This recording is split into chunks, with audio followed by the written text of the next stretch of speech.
Ipagpaliban po yung barangay at sangguniang kabataan elections para daw po yung pondo ay magamit muna sa krisis. Alam ko may ganun din si Senator Amy Marcos, di ba, Ate Nympha? So kayo po bilang chairperson ng Committee on Finance ng Senado, ano pong masasabi nyo rito, sir? Akin, hindi ko na desisyon to dahil nagkaroon na ng desisyon ang Korte Suprema na hindi pwede basta-basta isuspende ang barangay elections. Kung matatandaan natin, itong pag-urong ng barangay election, pangatlo na ito eh. Opo. At itong pag-urong ngayon, this year, ang mekanismo dito ay ginawa ng 4 years ang barangay election, kaya siya naurong.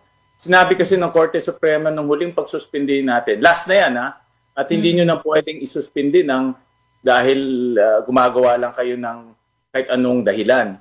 No? Dahil ang katapat naman nito ay pagkawala ng demokrasya at pagkawala ng oportunidad para sa mga kababayan natin pumili ng kanilang mga kandidato. Kaya kung ako tatanungin, unang-una, unconstitutional na yan.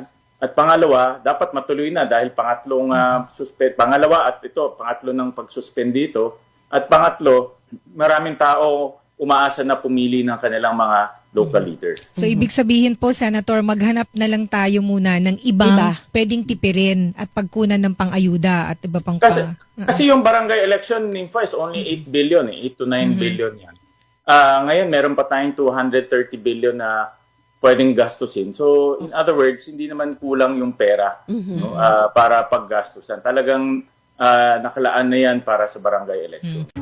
Get the facts straight, fast, and fresh. Follow Chai Toys and News on Facebook for daily news updates, exclusive coverage, and stories that hit close to home. Don't get left behind.